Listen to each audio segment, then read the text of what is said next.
I'm Gary Franchi, Chief White House Correspondent for the Next News Network, reporting once again from the NATO Summit in The Hague. It's a brisk, overcast evening and the rain has eased, but the atmosphere is still heavy. Behind me, the entrance to the International Media Center remains abuzz with reporters from every continent.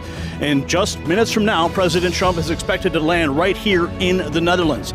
Now, this is our final dispatch of the day before we return to the White House secured hotel. And what we've witnessed inside these walls today has been nothing short of astounding. While President Trump is fighting to secure peace between Russia and Ukraine, NATO leaders, many whom have never worn a uniform, they're fanning the flames with aggressive rhetoric, and it mirrors the very provocations that Vladimir Putin has cited to justify his invasion of that nation. And no voice was louder today than Zelensky himself.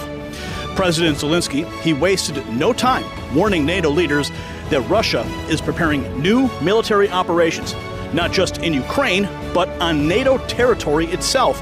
And he demanded 5% GDP defense spending across Europe to counter what he called Russia's expanding illusion of conquest. Take a look.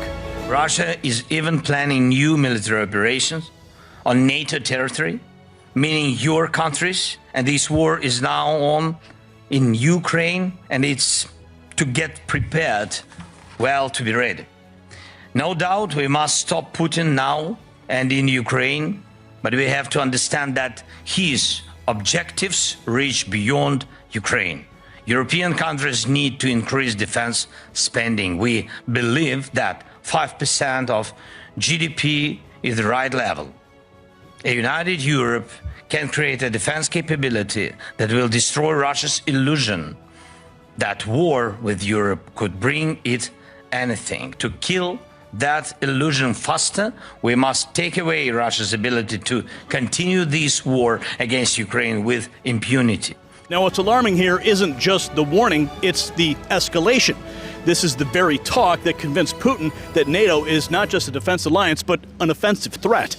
Zelensky continued accusing NATO and EU member states of indirectly fueling Russia's war machine. Components from NATO countries, he claimed, are still showing up inside Russian drones and missiles. Roll it. Please make sure your countries and your companies are not helping Russia or its bodies in any way. This is crucial, really. And there is no significant Russian weapon today that is produced without components, without equipment or materials from other countries. Sadly, including some from Europe and NATO. Yes, of course. And this must stop. Such components can be found in every Russian missile, in most of their drones, and in military vehicles. And it's not just China.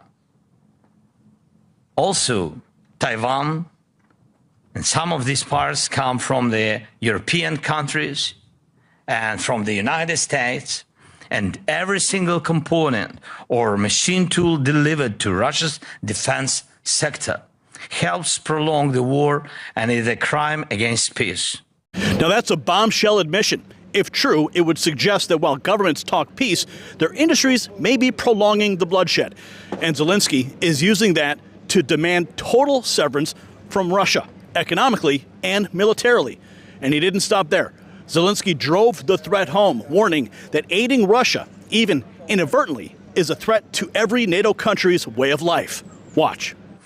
Every scheme that helps them build Shahid drones or any other tools of killing is not just aiding a war against us, it's a threat to you and to the way of life that millions in our countries value deeply. Please, let's make sure that our defense potential and the potential of our partners works for our peace, not for Russia's madness. This isn't just a Ukrainian war, according to Zelensky. This is a war for the West's soul, and he's framing it as a moral crusade that leaves no room for neutrality. And standing beside him, the NATO Secretary General announced that Ukraine's path to NATO is not just open, it's irreversible. And he touted tens of billions in new European and Canadian support. Watch. Decided that there is this irreversible path for Ukraine into NATO. We're building that bridge as we speak. I made yesterday an announcement that European and Canadian allies have now pledged more than 35 billion euros in support for Ukraine, which is more than last year, because last year, for the full year, it was over 50 billion. Now, before the 1st of July, it is already 35 billion. So we can safely assume that for the full year, it will be more than last year. This is what Putin feared the most. Ukraine fully absorbed into NATO. And the bridge that Rutte says is being built, from Putin's perspective, it's a runway for conflict. And Rutte didn't hold back. He called recent Russian attacks on civilians unacceptable and labeled Russia's war as unprovoked, igniting even more resolve among NATO members. Watch this. Because what we have seen over the last couple of weeks is unacceptable. It is Russia starting 3.5 years ago this totally unprovoked war against Ukraine. The full onslaught, they already started in 2014, but the full onslaught starting in February 2022. And now the last couple of weeks, these indiscriminate attacks on innocent civilians living in cities, living in communities in Ukraine, who go about their daily lives and get killed or seriously wounded because of these Russian drones and whatever. So this is terrible. So everybody's very motivated. Please understand that. But again, there is a dangerous loop here. Every word of condemnation is justified, but every pledge, every commitment also hardens Russia's posture. We're walking a razor-thin line between deterrence and escalation. European Council President Antonio Costa, he framed Russia's invasion as a threat to global peace, not just in Europe, but even in the Pacific, calling out its alliances with North Korea and Iran. Watch. Russia's invasion of Ukraine remains a major threat for global peace in the world, because this invasion is undermining the international rules-based order, because Russia is an intercontinental country threatening Europe, but also the Pacific region, and because Russia is acting in alliance with countries like North Korea or Iran. This is NATO stretching its footprint and its rhetoric from Ukraine all the way to Asia, a widening front that feeds Putin's narrative of encirclement. And finally, the European Commission President Ursula von der Leyen announced a massive 150 billion euro loan fund to help Ukraine expand its defense industry. Take a look. Stand by Ukraine from the very first day on, and you can count on us also for the future.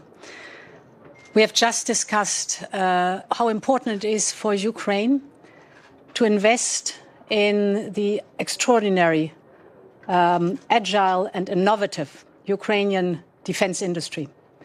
Therefore, we have designed a funding program of 150 billion euros, we call it SAFE, where member states, but also Ukraine and other partners, can take these loans to invest in the Ukraine defense industry, which has shown its ability to innovate, to produce fast and reliably at scale.